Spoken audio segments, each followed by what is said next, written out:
Terima kasih Bapak Ibu sekalian. Assalamualaikum warahmatullahi wabarakatuh. Selamat sore, selamat ketemu lagi di teras 4 IPLBI pada sore hari ini.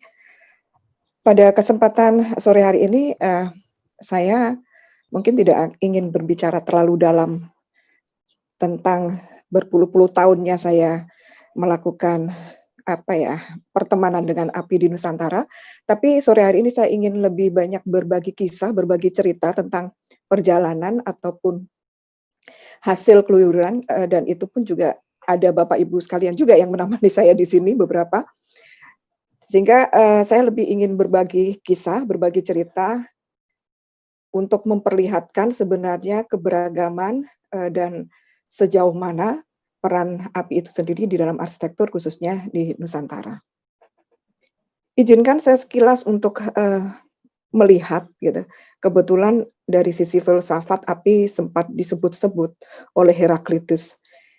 Dia yang dikenal sebagai bapak filsafat proses, yang percaya bahwa salah satu elemen pengada kehidupan, yaitu api, itu memiliki suatu energi dan, suatu peran yang luar biasa untuk kemampuannya selalu untuk merubah zat yang dari padat ke cair, cair ke gas, dari satu zat satu ke yang lain. Sehingga api di sini dianggap sebagai sebuah simbol perubahan. Nah, apakah itu nanti bisa kita lihat atau tidak, kita akan, saksikan nanti.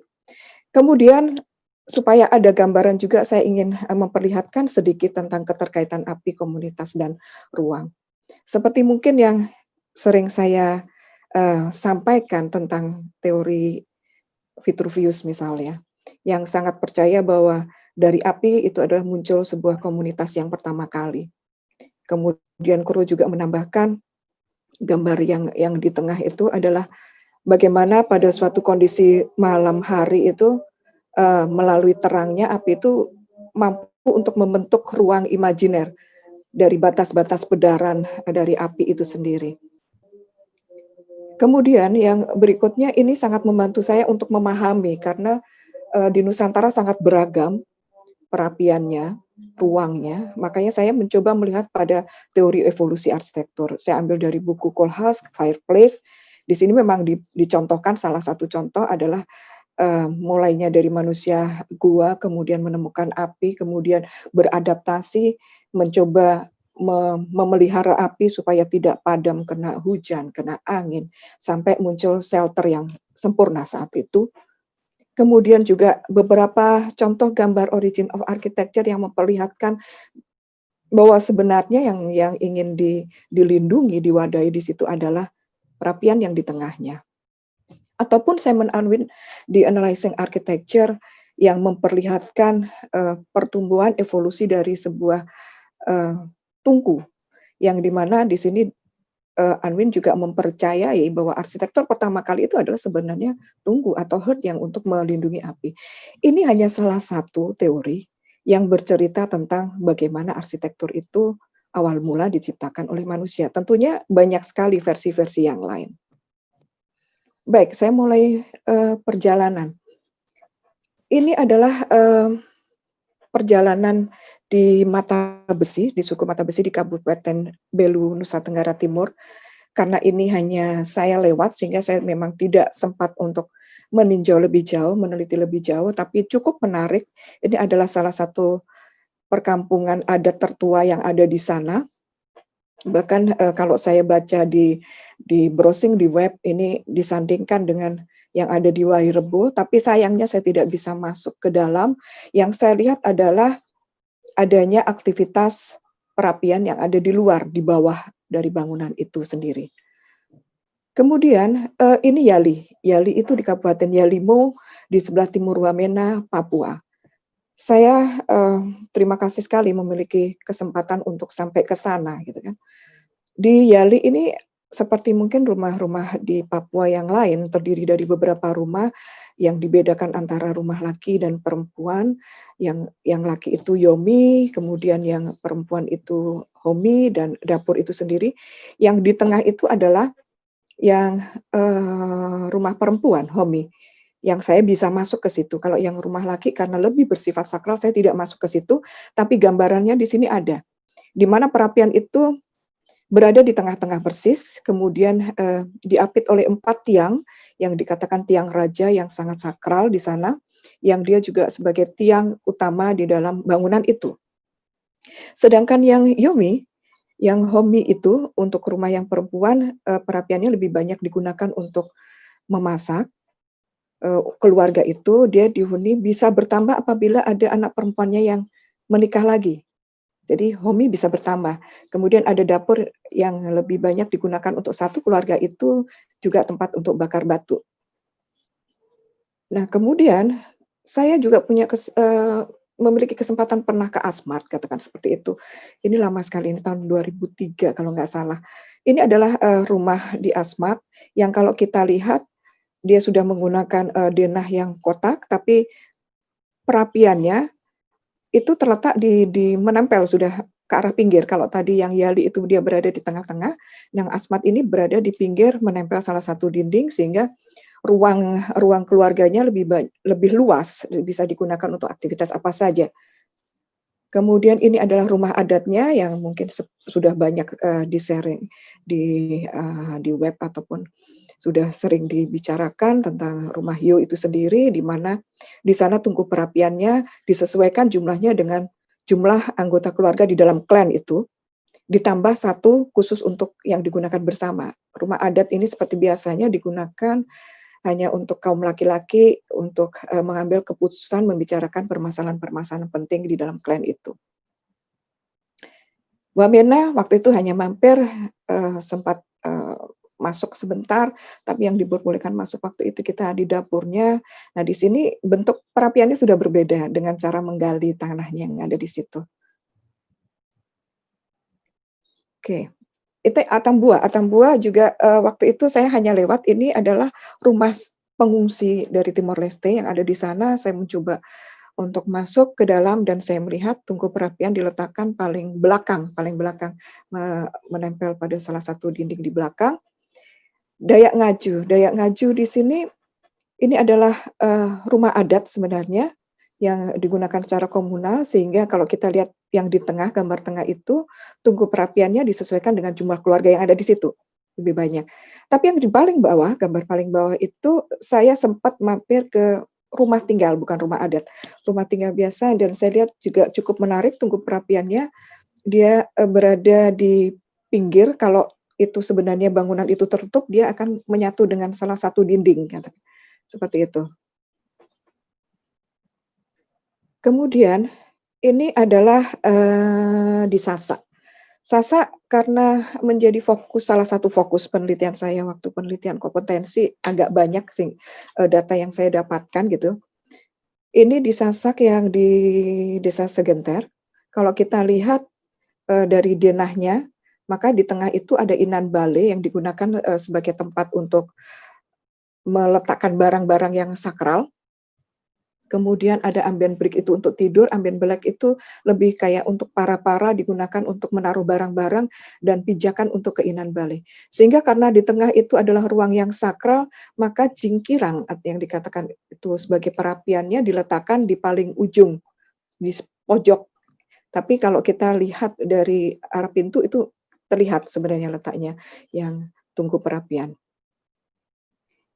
Ini juga masih sama, Inan Bale tetap, tapi, untuk ambennya fleksibel ternyata peletakannya dan jingkiran tetap posisinya sama dengan yang sebelumnya. Ada yang lebih menarik lagi Bapak Ibu, ini juga saya temukan, ini kalau melihat dari bentuk rumahnya, ini adalah juga rumah yang lebih kekinian, lebih modern dari material dan bentuknya. Tapi di sini yang menarik adalah, jingkirangnya itu tidak hanya diletakkan di dalam rumah, tapi sudah ada yang diletakkan di luar rumah.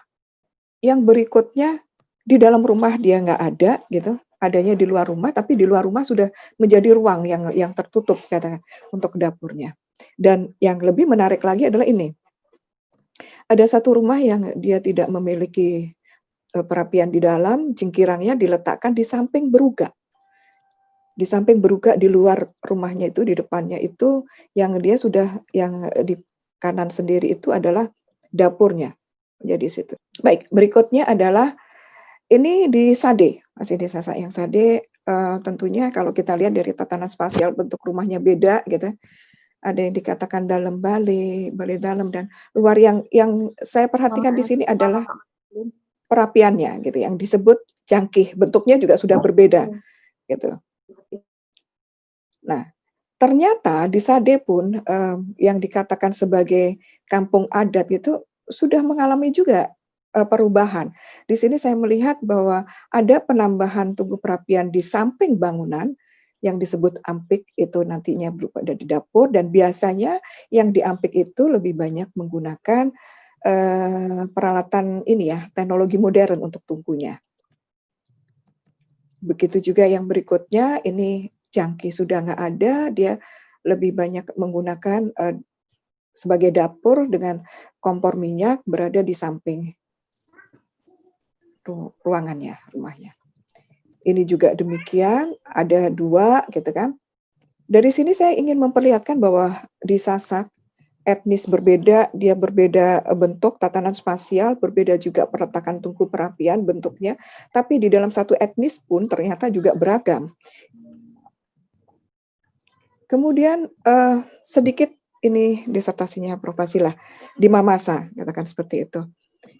Dia tungku perapiannya berada di Lombon, katakan yang di belakang, tapi ada akses pintu masuk langsung ke sana.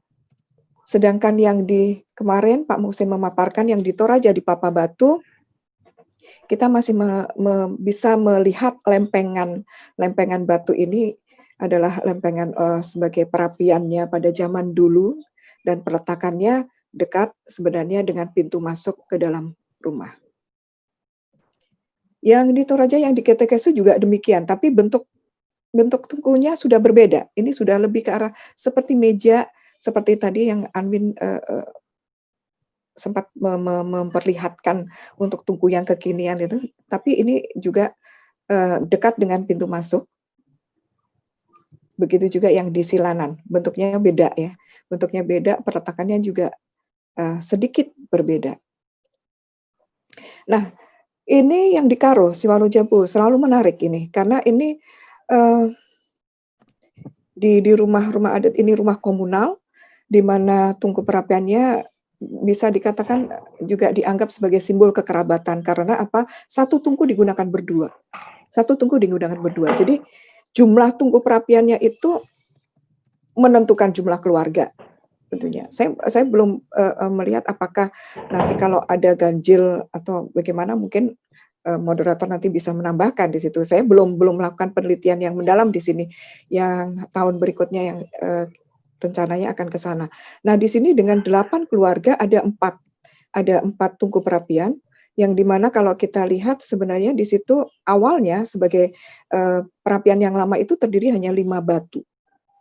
Tapi sekarang sudah mulai berubah. Yang saya lihat dulu saya pernah ke sana sudah melihat adanya kompor minyak. Kalau kompor minyak akhirnya memang menghilangkan simbol kekerabatan, karena begini, saya melihat kompor minyak ini akhirnya dimiliki oleh individual, oleh masing-masing keluarga. Meskipun cara meletakkannya dia adalah di situ. Cara meletakkannya masih tetap di letak yang sama gitu. Dan yang terakhir foto yang paling kanan bawah itu sudah menggunakan kompor gas. Kemudian ada yang menarik lagi juga di Toba. Pada saat saya ke sana, karena ini adalah memang sudah daerah tujuan wisata, sudah sangat dijaga sebenarnya. Tapi saya melihat di dalam rumah itu sudah tidak ada tungku perapian. Di belakang, kalau Bapak Ibu bisa melihat, di belakang itu ada tambahan bangunan dapur yang seperti gambarnya di bawah itu menggunakan kompor gas. Di mana tungkunya? Ternyata di museum.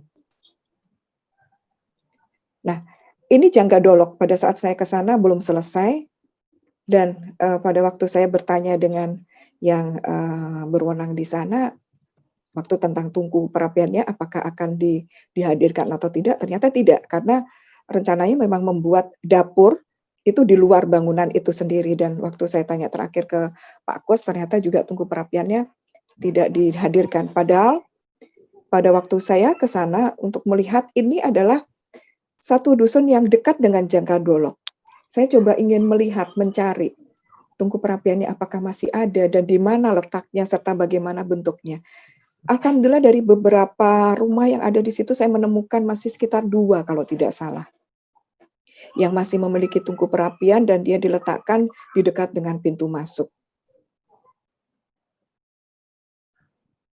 Ini adalah di Kampung Naga, di Kampung Naga yang di kampung adatnya itu sendiri saya, sempat melihat ada 2 tipe rumah, di mana yang satu itu hanya memiliki satu rumah itu yang disampaikan sebagai rumah aslinya, kemudian yang kedua adalah yang sudah memiliki dua pintu. Nah, di sini perletakannya juga masih agak fleksibel, tapi ada aturan-aturan ini, tapi nanti kita akan bicara ini lebih lanjut di sesi yang lain tentang Kampung Naga. Nah, Bali juga menarik, karena Bali ternyata beragam. Bali yang mungkin sebelum saya ke sana, ini disertasinya Bu Sibo, sebelum saya ke sana saya tahunya itu adalah terdiri dari beberapa bangunan, ternyata masih ada Bali yang terdiri dari satu unit bangunan, di mana kalau kita lihat bentuk ini, bentuk tungku perapiannya dekat dengan pintu masuk, kemudian pengotan. Pengotan ini, risetnya Bu Dwinik ya. Nah, di sini pengotan, kalau tidak salah, mohon maaf, mungkin bisa dikoreksi kalau salah, ini sudah memiliki bangunan kalau nggak salah 2 ya, berhadapan-hadapan, tapi yang rumahnya adalah ini, di mana tungku perapian ini kalau kita lihat dari arah pintu masuk, aksis dia lurus, sangat terlihat dia, lebih, apa ya, menempel di yang paling paling ujung, menempel di salah satu dinding, tapi ini sangat menarik karena dari pintu akan terlihat sekali aksesnya untuk ke tungku perapian ini. Sedangkan yang berikutnya adalah di Tenganan. Tenganan juga cukup menarik. Tenganan yang sudah terdiri dari beberapa, bangunan, pada waktu saya lupa tahunnya, pada waktu ke sana saya masih menemukan, eee, tungku perapian di dalam, tapi terakhir saya ke sana ternyata beberapa rumah itu sudah menambahkan tungku itu di belakang bangunan. Di mana untuk sehari-hari mereka lebih banyak menggunakan itu yang di belakang, sedangkan yang di dalam lebih banyak digunakan untuk acara ritual atau pada saat mereka, memiliki hajatan. Nah, ini yang di Panglipuran, saya belum ke sana lagi, saya melihat, bangunannya, rumah itu terdiri dari beberapa unit, dapur itu memiliki bangunan tersendiri, di mana di situ ada tungkunya, ya ini yang kalau saya lihat dari bentuk tungkunya di antara yang lain, ini termasuk yang paling tinggi. Mejanya sudah tinggi sehingga orang memasak dengan berdiri. Kalau yang lain masih meskipun sudah berbentuk meja, tapi memasaknya masih sambil duduk. Nah, Magetan ini dan Cetho masih dekatlah dengan Magetan di Tawangmangu. Saya baru berkesempatan untuk melihat beberapa waktu yang lalu dan sebenarnya masih cukup menarik ini. Ruang-ruang perapiannya atau dapurnya itu cenderung besar, tungkunya juga cenderung, banyak gitu, besar. Di sini kalau kita lihat ini besarannya juga agak dipengaruhi atau gimana saya kurang tahu ya dengan tiang-tiang ada di sini yang sebenarnya tiang ini kalau saya lihat juga ada kaitannya kemungkinan dengan struktur bangunan atau struktur atapnya. Ataukah hanya untuk sekedar, tiang para-para. Nah, kalau Tengger memang karena penelitian saya lebih banyak di Tengger, akan lebih banyak cerita dinamika perapiannya di sini, kebetulan salah satu contoh yang sangat menarik. Kalau ini adalah bangunan yang sempat saya dokumentasikan, ini bangunannya di ladang, dia tungku perapiannya masih berada di senter, di tengah, tapi bentuk bentuk denahnya sudah kotak, kalau primitif aslinya kan cenderung bulat gitu. Nah, sayangnya bangunan ini sudah kena erupsi, sudah hilang. Nah, ini yang menarik. Karena kasus ini sempat saya dokumentasi mulai tahun 99 sampai 2013 atau mungkin sampai sampai sampai sekarang, katakan seperti itu. Nah, menariknya di sini adalah kalau kita lihat pada waktu, saya ke sana itu pada tahun 199,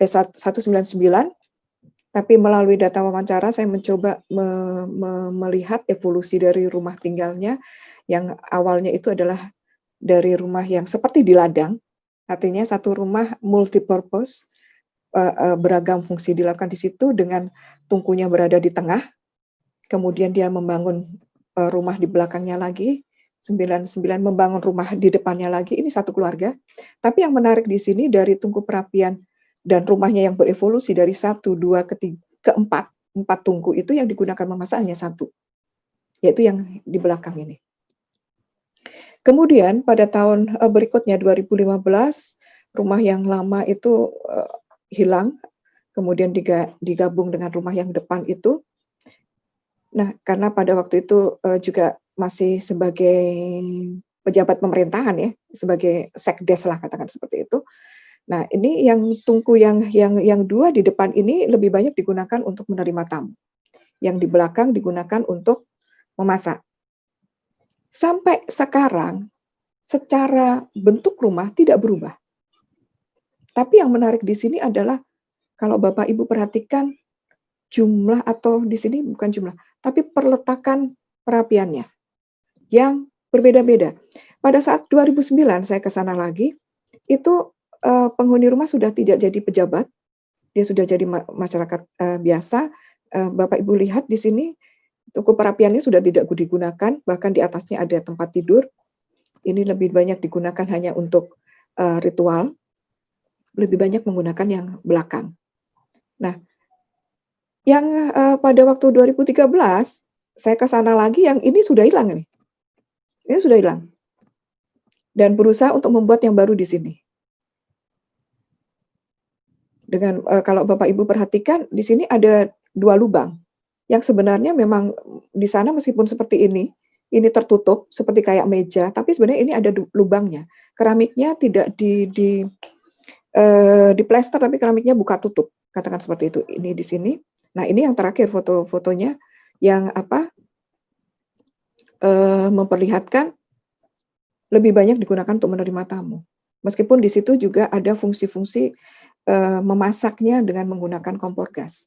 Tapi memasak utama atau dalam jumlah yang besar dilakukan di belakang. Begitu juga dengan kasus yang ini. Kalau kita perhatikan bentuk rumah tidak berubah, tapi yang berubah itu jumlah tungkunya. Dari 4 menjadi 3, gitu. Menjadi 3 lagi tapi beda, ada yang hilang, ada yang muncul. Dan yang terakhir tuh muncul karena anaknya yang kedua menikah gitu ya. Sehingga dalam satu rumah itu ada 2 keluarga inti dengan ibunya, neneknya masih ada. Tapi yang menarik di sini tetap meskipun seberapa pun banyak yang digunakan, tungku yang dimiliki oleh masyarakat Tengger yang digunakan untuk memasak satu. Nah, begitu juga ini. Ini juga menarik. Meskipun punya 2, tempatnya itu berpindah-pindah. Kenapa? Ternyata yang ini sorry. Yang tadi itu adalah tungkunya mudah dipindah. Oke, kita lanjut ke perubahan, keberlanjutan. Kondisi yang sekarang itu adalah seperti ini. Yang, itu adalah rumah bolon yang ada sudah rusak gitu, materialnya rusak karena memang rumah bolon itu tidak dihuni sehari-harinya, tidak ada aktivitas kegiatan perapian seperti yang disampaikan Prof. Yosef di iklim tropis itu pengasapan yang justru yang penting. Kalau kita melihat, dari bahan material yang digunakan di dalam sebuah rumah. Kemudian juga yang kita saksikan sampai hari ini kekhawatiran, keprihatinan kita akan banyaknya rumah-rumah adat yang terbakar. Meskipun menurut data yang pernah saya cari itu lebih banyak ditimbulkan bukan dari tungku perapian. Nah, yang ada di museum ini adalah yang di Toba tadi, yang tungkunya sudah nggak ada tapi saya menemukan di museum. Kemudian yang berikutnya ini adalah tungku-tungku perapian yang kalau saya boleh mengatakan kontemporer, yang mudah dipindah, kemudian kalau memang mau dipakai. Nah, kita mau yang mana ini? Kita mau meniadakan, menghilangkan, atau kita mau beradaptasi? Khususnya untuk perapian. Nah, dari penjelajahan tadi, saya menemukan adanya tatanan untuk perapian. Di setiap etnisnya itu memiliki nama tertentu, bentuknya tertentu, karakter sifatnya tertentu. Apakah itu dia ditanam di lantai, apakah itu yang mudah dipindah, jumlahnya tertentu, meskipun di dalam satu etnis juga beragam, perletakannya tertentu, orientasi tertentu. Beberapa tempat memperlihatkan bahwa ada keterkaitan orientasi ini dengan arah matahari. Ada yang harus menghadap, ada yang tidak boleh dan lain sebagainya. Memiliki keterkaitan dengan elemen bangunan tertentu. Biasanya beberapa tempat itu dekat sekali dengan pintu masuk rumah. Kemudian memiliki perabot tertentu. Kalau saya perhatikan perabotnya itu sama di setiap unit. Bentuknya, kursinya, apakah terus kemudian harus didampingi meja dan lain sebagainya. Memiliki fungsi atau peran tertentu dan memiliki makna tertentu. Nah, ini adalah catatan saja dari apa yang pernah saya sampaikan di forum-forum yang lain, tapi ini termasuk penting menurut saya. Seperti yang di Senvar Inta Avan tahun 2015, saya menyatakan bahwa perapian atau tungku ini merupakan salah satu elemen interior yang paling dinamis dalam sebuah rumah tinggal di Nusantara. Kemudian di jurnal Adnet Ijar, saya lebih banyak memperlihatkan keterkaitan antara perubahan jumlah perapian atau tunggu, kemudian segmentasi ruang perapian ini dengan perubahan jumlah anggota keluarga. Di IST 2016, saya gunakan perapian atau tungku ini untuk alat melegitimasi arsitektur Nusantara. Di dimensi, saya mencoba menelusuri ke belakang genealogi perapian Nusantara ini dengan ternyata bisa digunakan untuk menunjukkan adanya keberlanjutan dalam hal kemampuan dari perapian itu sendiri untuk beradaptasi dan inovasi terhadap perubahan zaman. Kemudian di Semarnusa 2018, perapian atau tungku itu menjadi salah satu elemen pembentuk identitas arsitektur Nusantara. Di ICUDR 2019, saya mencoba untuk memperlihatkan tentang peran pengasapan dari perapian ini sebagai salah satu upaya untuk melestarikan rumah Nusantara. Dan yang terakhir di INTA 2019, saya menjajarkan dengan iklim subtropis, di mana ternyata perapian atau tungku di iklim tropis ini berkembangnya ke arah yang berbeda. Nah, karena topiknya nanti Bu Tutin akan bercerita lebih banyak tentang gender, dan ini menjadi fokus penelitian saya untuk 3 tahun ke depan, mencoba melihat keterkaitan antara API dan gender. Ada hal yang menarik kalau saya perhatikan di sini, di ilustrasi yang pertama ini adalah salah satu upacara ritual entas-entas di Tengger, ketua adat dan istrinya. Masing-masing memiliki peran sendiri. Ketua adat membacakan mantra, memimpin doa, dan istrinya adalah kalau kita lihat ritual menanak nasi, itu hanya ritual, simbol menanak nasi. Ternyata setelah saya tanya, mereka percaya bahwa orang yang sudah meninggal pun itu membutuhkan makanan untuk kehidupan. Kemudian yang di bawahnya itu adalah denah yang saya ambil di Korowai, di mana di situ memperlihatkan sekali zona yang berbeda antara zona perempuan dan zona laki di dalam satu rumah yang sama-sama mengelilingi api. Kemudian yang di tengah itu bapak-bapak sedang memasak. Ya, beberapa tempat ritual untuk hajatan karena kegiatan memasak itu cukup berat dilakukan oleh para laki.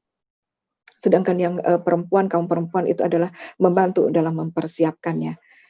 Dan di yang berikutnya ini adalah di Tengger, karena memiliki banyak tungku perapian yang bukan untuk memasak menerima tamu, makanya pada hari-hari tertentu itu sangat terlihat sekali ruang perapian itu tersegmentasi antara yang lelaki dan perempuan.